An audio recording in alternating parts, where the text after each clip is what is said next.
Hello everyone, let me introduce myself. My name is Galang Prayoga, Management Studi Program NPM 254-11130, Management Class CX.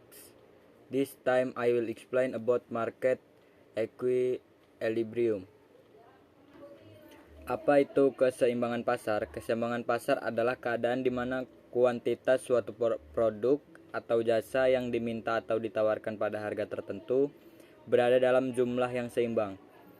Keseimbangan pasar akan terjadi apabila harga produk yang diminta konsumen dan harga yang ditawarkan produsen sama. Ketika keseimbangan pasar tercapai, seluruh harga produk cenderung menjadi stabil. Fenomena ini disebut juga dengan keseimbangan harga. Proses terbentuknya keseimbangan pasar, beberapa proses yang terlewati untuk mencapai keseimbangan pasar adalah sebagai berikut. Yang pertama, produsen menyediakan barang sesuai permintaan. Kegiatan ekonomi meliputi produsen, distributor, dan konsumen. Ketiga komponen kegiatan ekonomi tersebut harus berhubungan dengan bekerja sama untuk menciptakan hubungan ekonomi yang baik. Produsen membutuhkan distributor agar barang produksi sampai ke tangan konsumen. Di sisi lain, produsen juga membutuhkan keuntungan dari konsumen untuk melanjutkan produksinya. Dalam hal ini, banyak tugas produsen adalah menyediakan produk sesuai dengan permintaan konsumen. Karena jika barang ditawarkan secara berlebihan, sedangkan tingkat beli atau minat pembeli menurun, maka akan menimbulkan ketidakseimbangan di pasar. Bahkan hal tersebut dapat mempengaruhi harga pasar, sehingga untuk menciptakan keseimbangan pasar perlu dilakukan penawaran barang sesuai dengan permintaan pembeli. Yang kedua ada keseimbangan permintaan dan tingkat ketersediaan. Umumnya konsumen mendorong produsen untuk memastikan persediaan produk cukup untuk beberapa waktu. Jika harga sesuai dengan permintaan pasar, berarti keseimbangan pasar telah mencapai. Oleh karena itu, harga produk biasanya disesuaikan dengan stok yang tersedia.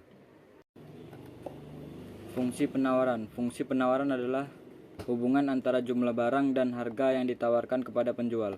Fungsi penawaran sesuai dengan undang-undang penawaran yang berlaku, di mana kenaikan harga diikuti dengan kenaikan kuantitas yang ditawarkan dan sebaliknya.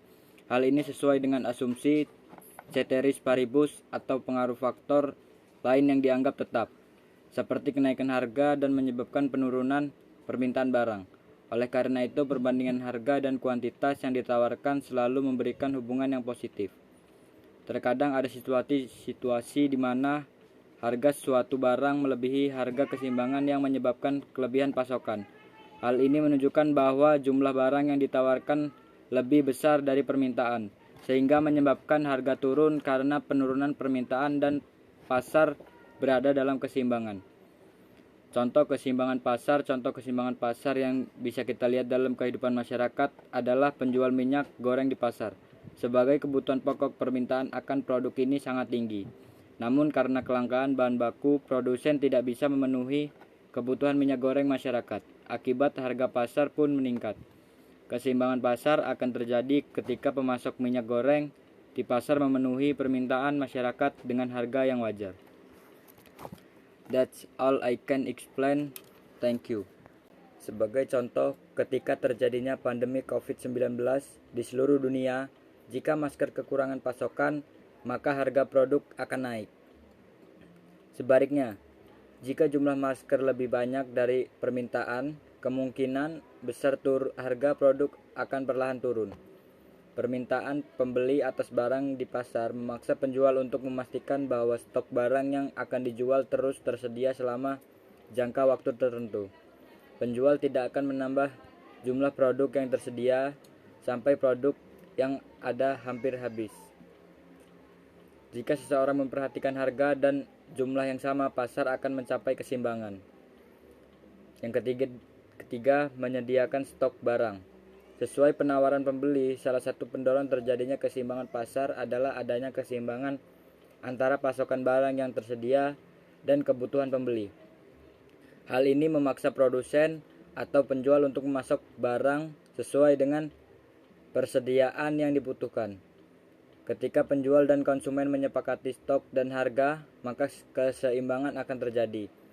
Namun terjadi kekurangan persediaan, maka konsumen akan kesulitan untuk mendapatkan barang tersebut. Yang keempat, terdapat pengendalian harga. Terkadang sistem ekonomi pasar membuat harga pasar kacau. Akibatnya keseimbangan pasar sulit dicapai. Dalam beberapa situasi, harga pasar produk terlalu tinggi, sehingga merugikan pembeli. Untuk mengatasi masalah ini, diperlukan campur tangan pemerintah dalam menetapkan harga terendah dan tertinggi. Meskipun pemerintah biasanya akan mengintervensi sistem ekonomi pasar, namun perannya sangat dibutuhkan. Intervensi pemerintah dalam hal ini adalah berupa perumusan kebijakan ekonomi sedemikian rupa sehingga harga setiap produk tetap stabil. Selain beberapa hal tersebut, faktor-faktor lain yang mempengaruhi keseimbangan pasar adalah tinggi rendahnya biaya produksi, prediksi masa depan produsen atau konsumen, pengetahuan produsen akan selera konsumen. Fungsi penawaran. Fungsi penawaran adalah hubungan antara jumlah barang dan harga yang ditawarkan kepada penjual.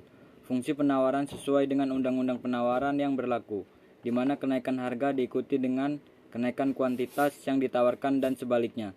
Hal ini sesuai dengan asumsi ceteris paribus atau pengaruh faktor lain yang dianggap tetap, seperti kenaikan harga dan menyebabkan penurunan permintaan barang. Oleh karena itu, perbandingan harga dan kuantitas yang ditawarkan selalu memberikan hubungan yang positif. Terkadang ada situasi di mana harga suatu barang melebihi harga keseimbangan yang menyebabkan kelebihan pasokan.